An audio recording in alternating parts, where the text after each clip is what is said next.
Hello and welcome back to the third edition of the Welsh Premiership video podcast. After our last two episodes with Llanelli stalwart Richard Brooks and Carmarthen assistant Josh Turnbull, today we're joined by Llanelli captain and centre Jonny Lewis. So Jonny, how has lockdown been treating you? How are you getting on?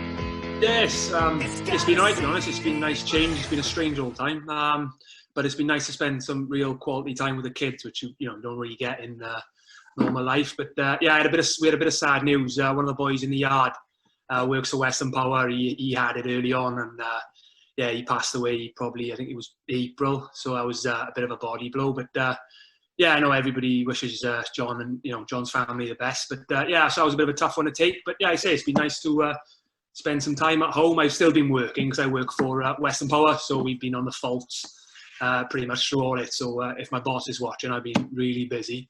When I'm not in work, and the missus has been got me on the job. So just finishing my patio now. So it's been nice. It's been I say a bit different with the news we have with John, but no, it's been alright. So Jonny, you've been at Llanelli for about 10 years now. Can you tell us how the move from Swansea to Llanelli come about? I was playing for one Allies, and I left youth. I went down Swansea.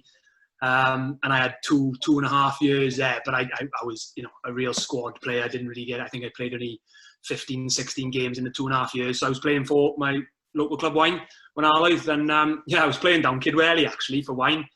And I think Kev Williams, a scout for Llanelli, was down. He told me he was down there looking at the Kidwelly fullback. I was playing fullback at the time.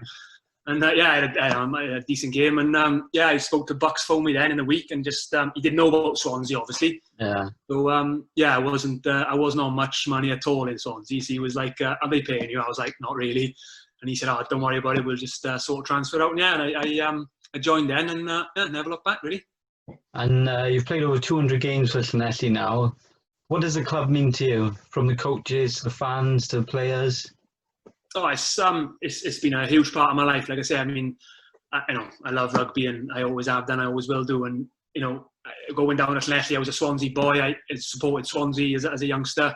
I had an Osprey season ticket when they first moved into the Liberty. So I say it was a bit strange going down to Llanelli at first, but the boys were great. And my wife now is from Llanelli as well, so I can't get away from it really. But no, the supporters. We haven't got a massive, it's no secret we haven't got a massive fan base. It's difficult with the Scarlets, sharing the stadium, and I get that. But to be fair, like from day one, it's the same faces I see now as it was back in 2009. They may not have the numbers, but in terms of loyalty and support, they've been great with me. I've had some tough times with injuries, and they've always looked out for me. And they may not be the biggest fan base in the world, but certainly up there the best of them, I think, in the Prem. And over the years you've been here, do you have many standout games from your time? I think I was lucky when I first joined, say 2009-10. I think the first year I was there, we won the cup in the Principality, which was a pretty special day for myself and all the boys, obviously. But the year after them was I'd probably say is my favourite. Up in Ponty, we won the playoffs. We had to go. We finished third. I think it was either first or second year of the playoffs. So we finished third. Ponty won the league by I think it was 15, 16 points. But we had to go to Neath, and nobody gives a chance. But we were big underdogs, and we put a big performance against Neath, and then we went up to Ponty again, and big underdogs, and managed to pull it off. So I think under the circumstances, and the big victory was, and you don't get many victories in Ponty, as you probably know. So it was a big victory for us, and I'd probably say that was my standout memory. And obviously, there've been many big games there, but have you got, or probably who are the best players you've played with at Llanelli? Oh God, I get asked this one all the time, to be honest, because we've got a good link with a good pathway with the Scarlets. So I think in terms of favourite players, my good friend of mine, Sanj. So he's obviously come through the pathway. I think he's probably my favourite player, but I'm a bit biased there. But I think favourite player like Ben Morgan when he was with us was absolutely carving up. To be fair to him, I see him do some pretty special things on a rugby field. Like before, obviously he went up to the Scarlets and obviously gone on to England. Nick Cudd is the toughest player I've ever played with. Just he's harder than a cock. Like you see him you come off a field, like his face, his ears hanging off, he's got a big cut on his head, and you're just like, Cuddy, are you all right, Johnny? He's like, yeah, great, mate, as if it's nothing. But he, so unassuming, but great player, and, sad to see him leave the Dragons this year. I think he's had a bit of torrid time with injuries, and, he's definitely the toughest bloke I played with. But I don't know, best player, it's been, I think, I don't know. I'd probably say some of the stuff I've seen Ben Morgan do was just ridiculous. I got to be honest. It was like men against boys. He scored a try against Cardiff, I remember. That was just ridiculous. It shouldn't, he had no right to score, beat about 5 or 6 people. So I'd probably have to go for Ben Morgan when he was with us, yeah. He's gone to big things over in England now as well, hasn't he? Yeah, so. I think he's found a bit of form as well last year. I read, didn't he? Yeah. He's made it off a bit, didn't he? Yeah. Especially with the competition in Gloucester's back row, and he's been. Yeah. They sort of bring a high level back rower in. They brought in that Rian Ackerman, and he's obviously played a lot. And then Ben Morgan caught a bit of form and's been keeping him out of the side a little bit. So. Ed Reed's playing from as well. He's not a bad player himself. Yeah, he's quality as well. Yeah, kind of bad specimen, like. So how do you feel last season went for Llanelli? Finished 10th, but we're never really in danger of going down, finishing bottom. No, it was a tough season because we'd set ourselves some targets which I think we failed to reach at the start of the year. We had a poor start, which has been a bit of a theme for us for the last 2 or 3 years. I think we lost our first 3, maybe 4 games at the start of the year. The Scarlets A side took which is great for us, and the boys who went on, it's great. But I think they took like 5 or 6 of our key boys. Obviously, we didn't get any Scarlet boys down for that, so that didn't help us. But then we went on a run. I think we beat Ebbw away, Aberafon away, Merthyr away. I think it was Quinns and Bridgend home. So we won 5 on the bounce, and we thought, right, here we go. And then we slipped back into that routine. Then I think Swansea got us at home, a real poor performance, and then we slipped back to 2 or 3 losses. So inconsistent we were, which was it's been a story for years. I never felt like you say, I never felt we were in any real danger of going down, to be honest. We always felt like we could do enough. But with the squad we got and, the youthful squad, I was hoping we'd finish top 6, look at going into the Scottish competition. But, yeah, it wasn't to be, but there's plenty of positives. And, the boys are going to be a year older this year again. So our young squad, have got another 15, 20 games under their belt. And hopefully that'll lead us in good stead. Yeah, you mentioned you had some good wins. Are there any wins that really stand out as being like the wins of the season? The Merthyr game away was good for us. I think we were losing by, I think we were 9 points down, I want to say, with about 10 minutes to go. And Merthyr are a great side, have been for years. And we put a penalty over, and then we scored with 2 minutes to go. We had a little trick line out play. I won't divulge too much in case any of the friend comes along. little trick play which worked for us. We'd worked on it for a few weeks, and we pulled that off, and I think we won by a point in the end. Seen the last couple of minutes off. So that was a big game for us. And the Ebbw game away, we off the back of 3 or 4 losses went up there. We weren't expected to get much, and it's always a tough place to go, Eugene Cross. So it's probably them two I'd say are standout moments. Yeah, moving on to next season now. What's the club's aims and ambitions for next year? Like I said earlier, I think we've got a young squad, a really young squad. But with the seasons that have gone by, it's no secret we struggled for the past 2 or 3 years, really. So, but these boys are getting experience, again, a year older, whereas, boys like Chris Long, Jonny, Ryan Davis, Caleb Evans were 3 or 4 years ago to be 19 years of age, 20 years of age, but now they're getting on to 22, 23, played 60, 70 games of Premiership rugby. So hopefully that'll help us that the boys aren't so inexperienced and young, and we've got I wouldn't say we're an experienced Premiership side, but we're going in the right direction. So personally, I'd like to, I think top 6 has got to be a minimum for us. I think that should be the baseline. And I mean, are we going to be consistent enough to compete with your Cardiffs, every week? I don't know, but if we can push to get into the top 3, that would be great. And I think one thing we really should target is the cup. Because, it's any given day, anyone can beat anyone, and we proved that by beating, some big wins away. So, if we can have a good run in the cup, really look at getting deep into the cup, and I say top 6 minimum, I think. So obviously you're in your early 30s now. Have you sort of got one eye towards the end of your career? Have you got any sort of plans in mind for retirement, or is it when your body's feeling it and when you'll know? Yeah, well, I think if it was when my body was feeling it, I'd have finished about 3 years ago, to be honest. But I obviously say 32 now, going into next year. So I've done my level 1 and 2 coaching. I did that. I had a knee injury a few years ago, so I did it while I was off with that. So I'd like to go into the coaching side. That really, really appeals to me. But yeah, hopefully another 1-2 years maybe with Llanelli, and I'd like to have a year. I say when our live boy, so I always said I'd like to have at least 1 year with when our live before I finish, or finish off with wine. Hopefully, whenever the time may be, and yeah, move into coaching. Whether that's say hopefully that'll be with wine, or if they've just I know I spoke to them earlier. Actually, they just signed Matthew Prothero, the Ospreys. He's going to help out with the backs. So they've got Matthew Prothero, Di Watts, ex-Swansea, Scott. So they've got a real good coaching setup going on in a minute. So yeah, I'd like to get involved. If I can get involved down there, great. If not, then I'll definitely hope go into coaching at some point. Outside of rugby, have any music labels been in touch following your little wedding rap?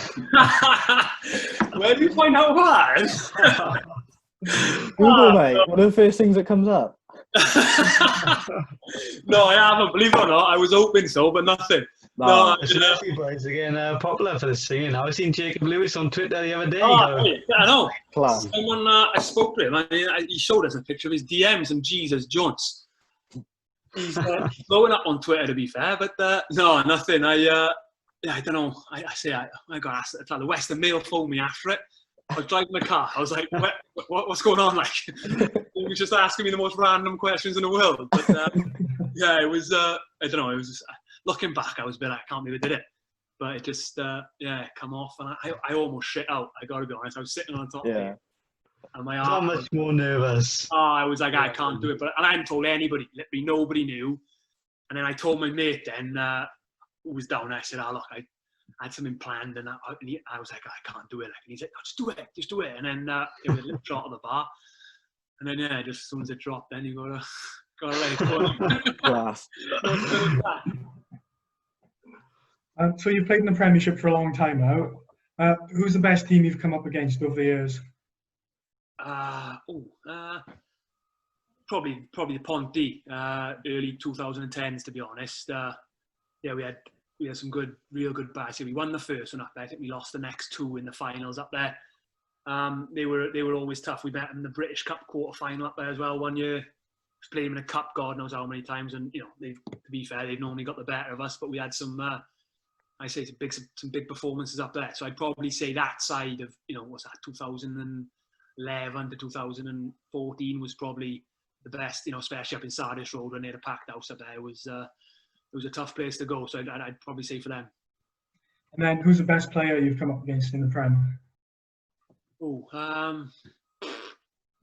I think the obvious one is obviously Dav Lockyer. Yeah. He's as I say, plays 12 as well, same position. So you always want to test yourself against the best, and I think he's probably been the best, in my opinion, probably the best Premiership player there's been, to be honest. The amount of years he's done it for. So I'd probably say Dav Lockyer. But then I'm slowing down in my old age. It's no secret. So I mean, the ones with fast feet like Lee Reese on his day. I think we played Llanelli a couple of years ago. I think I missed 7 tackles in the game, and I think 6 of them were on him. Where I'm sure he was just looking for me in the end. Whenever he could see me, he was just running straight at me and doing me in a phone box. So Lee Reese, a great player. Steph Andrews, Abravan, always tough to play against. With again, electric pace, and there's no substitute for pace. So, but I think overall, for the time I've played in the Prem, especially because he plays my position, it's probably Dav Lockyer. And then, other than Parker Scarlets, what's your favourite ground to play at in the Welsh Prem? I sound like I'm a Ponty loving you, and it's probably started. To be honest.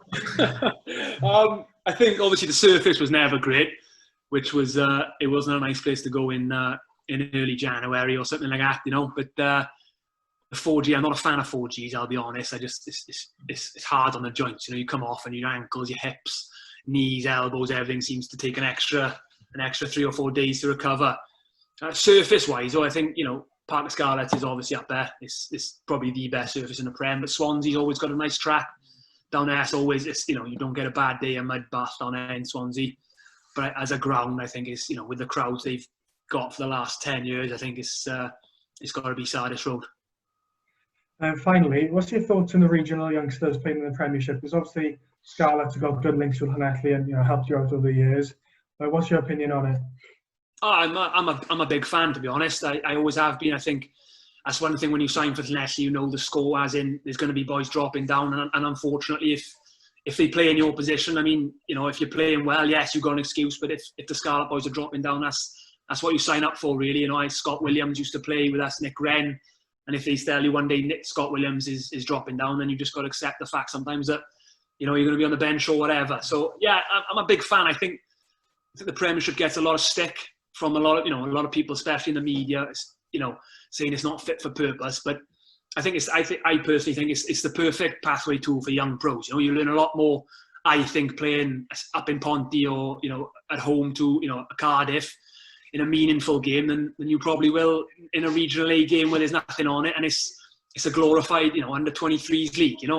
The pace might be a bit better and the physicality, but it's almost like a training game. I feel that the benefit is not there. Whereas you're playing a fully charged cup game against Ponty, Ebbw Vale, Swansea local derby, then I think they'll learn a lot more in the long run, rather than the skills may not be up to the standard or the physicality. But I think in the long run you'll learn a lot more about yourself and about what it's like. I mean, you see Dan Carter playing in New Zealand the other day, and it might be a bit of a gimmick, but I just think he wants to play for his local club. And if you look at the boys, the Scarlets of especially the last few years of success they've had, the core of that squad, I'd like to think that at least 7, 8, 9 of them have come from the Llanelli RFC team, and they've probably played 30, 40, 50 games each. Gar Davis, Scott Williams, Shings, they're all there. Samson, it's throughout the side. So I think it has definitely got its place in Welsh rugby, whether that's under the under 23s league as it is now, or as instead of. I think it's got a massive role to play. It always has done, and I think I'm probably biased because I've played there a long time now. So, but I think it's a good tool, because I think players will learn more than just let's run this play, let's run that play. They'll be put in tough situations. You've got to go to tough places. You're playing with a live crowd a lot of the time. So I think it's definitely got its place on the the WIU spectrum. So to finish then, Jonny, we've got a bit of a teammates quiz for you. I know, I think you're looking forward to this, but who's the worst dressed teammate in the squad? Oh, worst dressed? I don't know, actually. A lot of people probably say me, to be honest. Worst dressed? I'm going to say, and he's not going to like it, Greg George. Because he's not much younger than me. I think he's 30 now, but he thinks he's like 22, 23 with his cutting edge clothes. I've seen him in a couple of shocking shirts, I'll be honest. But I'll go. He's going to hit my guts. But Who's the best drinker? Truth be told, I'd say myself, to be honest. No, I think who's the best drinker? Like, there's some boys who can just drink for days, which I can't do anymore. Yeah. I'm a stag do. I'm a 1 or 2 day man these days. But I think Liam Hutchins I'll put in there, because he'll drink a lot but he drinks that bloody cuckoo spit, Worthies or John Smith. You know what I mean? It's not proper beer, is it? So he'll just drink that from the get-go. So you might drink 15 pints, but it's a blended up Sunday dinner at the end of the day, isn't it? So I think, volume, I'd probably go for slugs, Liam Hutchins. The changing room DJ? Well, it's normally me now, because half the boys are too scared to get on it. So, like, you walk in and everyone's a bit like, so I just chuck on whatever. But, like, if I'm running a bit late to the game, I'll walk in, it'll be total silence in change rooms. And they'll always just be there waiting for me to chuck it on, like. But Greg, normally, he'll have a go as well in the gym. To be fair, he'll put a playlist on, or Matt, our fitness coach, will put some on in the gym as well. He's got some good tunes, to be fair. But I think on a Saturday, it's normally left to myself. And is there biggest liability on a night out? Wilf, Caleb Evans, fullback. He's a different breed. Like, I'll give him that. That bloke, I could tell you some stories about that bloke, I tell you. Him, who else? Ryan Davis, the winger, lovely fella. And then you chuck 10 pints down his neck, and he's like the devil. So. I'll go for Wilf, but Ryan Davis is a close second. And if you stuck on a desert island, who's the teammate you'd most want to be with and least want to be with? I most want to be with. I think I'd probably go with Bled Davis, because he's a lovely fella. He's a proper top man, but he's from the Rhondda. So, like, if you can survive the Rhondda, I'm pretty sure if there's any issues with the natives on this island, I'll just send Bled in and say, just go sort them out for me. But the worst, Arto, my mate Arto, because he'd just eat any food. If you found some food, he'd eat it all because he's a pudding. Who else?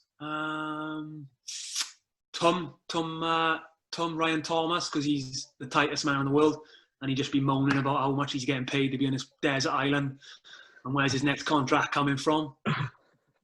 I think, who else?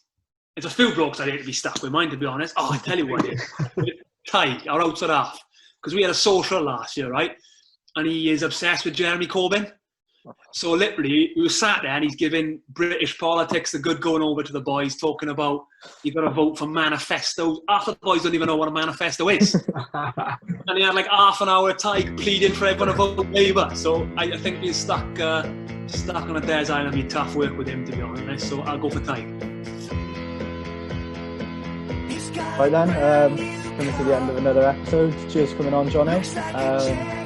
Anyone watching, go and watch our previous videos with Richard Brooks and Josh Turnbull. Like and subscribe to the YouTube channel and follow us on Twitter. See you soon.